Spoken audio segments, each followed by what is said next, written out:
What's going on, guys? Seth and Chevy here. We just watched episode 3 of season 1 of Lazarus. We'll be talking full spoilers ahead, so hopefully you've watched this episode, and we'll do a real quick recap. Chevy, what happened in this episode? So we have basically no good leads at this point, and so they have decided to check out two separate leads. They're going to have one team go to Skinner's house, and they're going to have one team where Doug has decided that he wants to follow up on a lead he knows, and he takes Axel with him. I can't remember the other two's names yet, but it's the kid and the girl go to the She got house. one down. I forgot his name until you said it. Excuse me. Just kind of go to the kid and the girl real quick. They go to Skinner's mansion. They fumble their way through a conversation with the cops, pretending to be cleaners. The cops let them in, and they kind of explore. The only thing really of note in this part is that they kind of acknowledge that the cops and stuff have probably clean sweep the house, so there's probably nothing left anyways. But she does find a pill in the sofa that has the number 5 on it, which apparently is not Hapna, and she kind of makes a joke about it maybe being the cure, but she does pocket it, and that's the end of that. What if it is the cure? That'd be pretty funny. We go to Doug and Axel. They go to a homeless camp where Doug is looking for an old professor he had in university because he wants to basically thank him for sticking up for him during a kind of a tough moment in his university days. He also wants to ask about Skinner because he also knew Skinner. Oddly enough, Axel also knows someone at this camp who's supposedly in charge of it. I can't remember what they went by when they were in prison with him. Jerry? Yes, Jerry, but they are now Jill. Jill is in charge of this place, and she's very happy to see Axel. They kind of play a little catch up. They find the professor. Doug, kind of gives him a couple hints to get through a chess game, and then they sit down and they have their talk. Excuse me. Meanwhile, Axel plays basketball with someone, basically trying to scam him out of some money. And that's all Axel's involvement is at this point. Doug finds out through just kind of a miscellaneous little tidbit while they're talking about Skinner, that Skinner has a grandmother who lives in Istanbul and makes very good baklava. So they take that, bring it back. They decide they're going to chase this lead because there is, oddly enough, the hacker girl has found there is a section in Istanbul that is completely blocked out from all satellite imagery and stuff like that. And so they decide they're going to go there, check that out. They take apparently a train. Hypercube. From the States to Istanbul in 6 hours, which is pretty wild.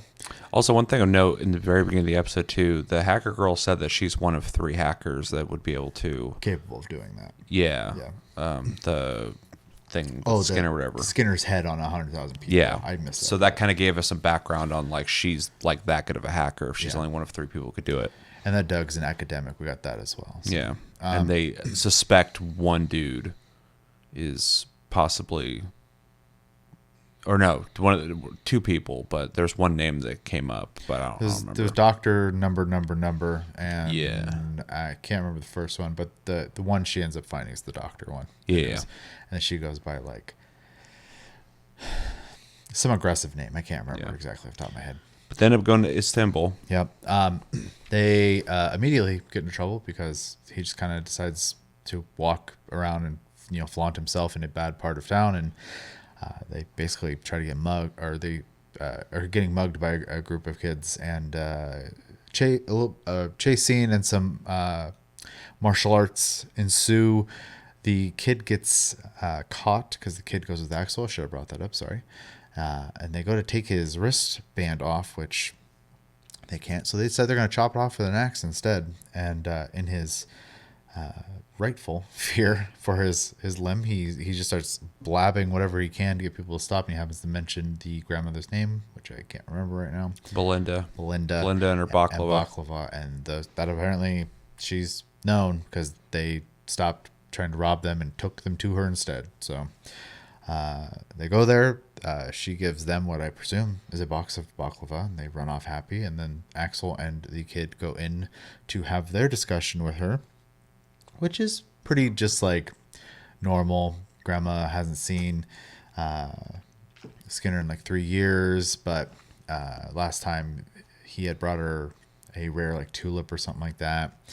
And as she goes off to make some more baklava, Axel decides to case the joint, finds a camera, assuming it's Skinner's, and basically, taps in and says he's coming for him. We get a pan away of a guy smiling, which is, presumably the person watching the feed. And and then we get the hacker girl saying that she figured out where the doctor number hackers wallet is, whatever. Yeah, pinged his wall or whatever. Yeah, and that is the episode. Thoughts? It was a better episode than last episode. I'm still kind of struggling, and I know people who are not having a problem with this probably gonna think this is just a nitpick, and it kind of is. But I'm still struggling with the dub, the voice actors. They're like fine, but everyone's just like so monotone in the way that they talk. So like when they're having these conversations that I feel like are interesting conversations, it's like I wish I could watch it in Japanese, honestly. But outside of that, I thought it was a pretty cool episode. I liked the beginning of the episode, kind of diving into people's pasts a bit so we get to know them some more, because that's something that in the last 2 episodes, and rightfully so, it's only 2 episodes in, I've been wanting more from the characters, because we have this big group of characters. I need to get to know them because, I don't necessarily care about them yet. And I want to, so I'm glad we're getting some background on them. It was cool seeing some past friends of Axel's and Doug, finding out a little bit about his past. Curious to see what that pill is all about. Like I said, it'd be really funny if that was just the cure. And then I think the episode really picked up more in the Istanbul part of the episode.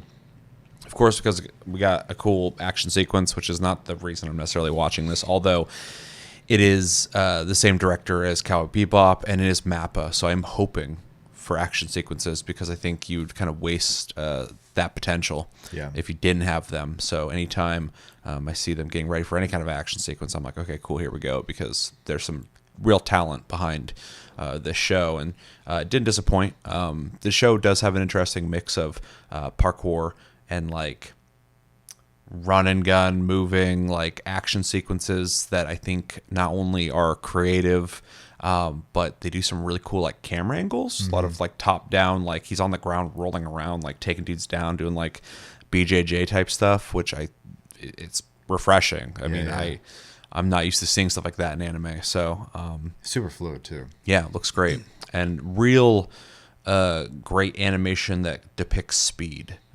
They got movement down, which I think is really cool. Because it's another thing I don't really see a whole lot of in a lot of animes. So that sequence was cool. And then I thought that conversation with the grandma was interesting, especially because she paints the picture and further supports that Skinner doesn't fit the mold of somebody who would basically eradicate the human race. So it brings up the mystery of like what is going on here. And now that we're talking about hackers surveying things and them not suspecting Skinner of doing this, I'm wondering if it's a hacker who's doing something like this, or has something to do with it, or they work for him. But also, like, it'd be really easy, especially even now in real life, to use AI to depict someone in their voice. True. Especially if this hacker can just depict his face on people all over the world. 100,000 people, Yeah, so it's like, is Skinner actually behind this? That would be interesting. Fair question, yeah. So definitely has me asking questions, because otherwise, like, this guy's like a Boy Scout, and he's just like hiding someplace playing a game with people randomly, and it'll be explained. Or he's a real psycho. Or maybe he's a real psycho. Maybe he's got different motivations or something like that. I don't know. Or maybe it's not actually a problem that's going to kill everybody, and he's like testing people. We'll find out. Obviously, we don't know.